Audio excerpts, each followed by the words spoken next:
මේ වෙද්දී දුෂේනි ගැන ගොඩක් ආන්දෝලනාත්මක කතාන්දර අපිට අහන්න ලැබෙනවා. ඉතින් මේ ඒ වගේම තවත් කතාවක් පාරදිගේ නිෂ්පාදකතුමා කරන හෙළිදරව්ව ගැන තමයි මේ කියන්න හදන්නේ. සිරස ටීවී නාලිකාවේ විකාශය වන මායාවේ ටෙලිඩ්‍රාමා එකේ දුෂේනි තමයි මේන් කැරක්ටර් එක කළේ. හැබැයි මේ වෙද්දී අය ඩ්‍රාමා එකට පොළු තියලා කියලා තමයි ආරංචි වෙන්නේ. දුෂේනි කියන්නේ නම් ෂූටින් නොයන්න හේතුව දවස් දෙකක නිවාඩුවක් ඉල්ලුවා. හැබැයි ඒක හම්බුනේ නැති හින්දා කියලා. හැබැයි කොහොම වුණත් මේ කතාවේ අධ්‍යක්ෂකවරයා නම් කියන්නේ දිගින් දිගටම දුෂේනි රූපගත කිරීම සඳහා දායක නොවන බවත් ඒ සඳහා අවශ්‍ය කෙරෙන සහයෝගය ඇගෙන් නොලැබුණු බවත්.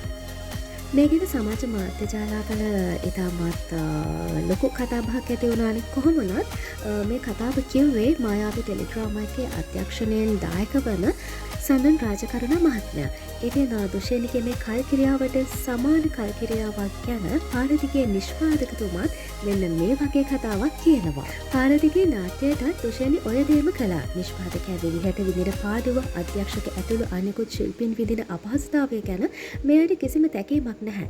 ස්වභාව ධර්මයාට නිසි දඩුවම් දේවි. එදාට තේරෙවි තමන් කළ දේ හරිද වැරදිද කියලා. කොච්චර හොඳට රඟපෑවත් කොච්චර ලස්සන වුණත් විනයක් නැත්නම් එයාකින් ඇති වැඩක් නැහැ. සඳන් රාජකරුණා, මහෙත් සත්සර මත්තමාරච්චි, ලලිත් වසන්ත කියන්නේ ශේත්‍රයේ නමක් තියාගෙන ඉන්න දැවැන්තිය තුන් දෙනෙක්. ඔවුන් කවදාවත් තමන්ගේ නිර්මාණයකට හානි කරගන්නේ නැහැ. කරන්නම දෙයක් නැතිකමට මේ දේ කරන්නේ නැති. මොකද පාරදිගේ නාට්‍යයට තියපු වද ටික මට හොඳටම මතකයි. පාරදිගේ ප්‍රේක්ෂකයන්ට සාධාරණයක් කරන්න ඕන නිසා මම පුදුම ඉවසීමෙන් වැඩ කළේ. ඒත් අන්තිමට ඒ නාට්‍යයක් දාලා ගියා. දුරකථනයටවත් ආන්සර් කළේ නැහැ. නාට්‍ය අවසන් කරන්න එක දිනයක් දෙන්න කියලා කුරුණෑගල ගෙදරට ගිහින් දවස් 3ක් ඉල්ලුවා. ඒ දුන්නෙත් නැහැ. කොහොම හරි අන්තිමේදී ප්‍රධාන නළුවත් අධ්‍යක්ෂකවරයා අනෙකුත් ශිල්පීන්ගේ ඉල්ලීම නිසා ඇයගේ පියා මැදිහත් වෙලා දර්ශන කිහිපයකට රූපගත කිරීම සඳහා යොමු කළා.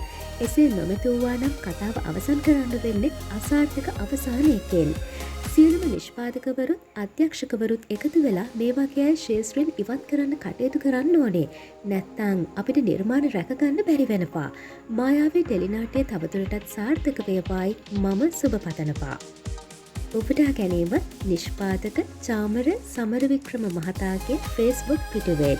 ඒ තමයි පාරදිගේ ටෙලිනාට්‍යයේ නිෂ්පාදකවරයා. ඉතින් මේ වගේ අපි හිතුවවත් නැති විදිහේ කතන්දර ගොඩක් ඇහෙන්න ලැබෙනවා දුෂේනි ගැන.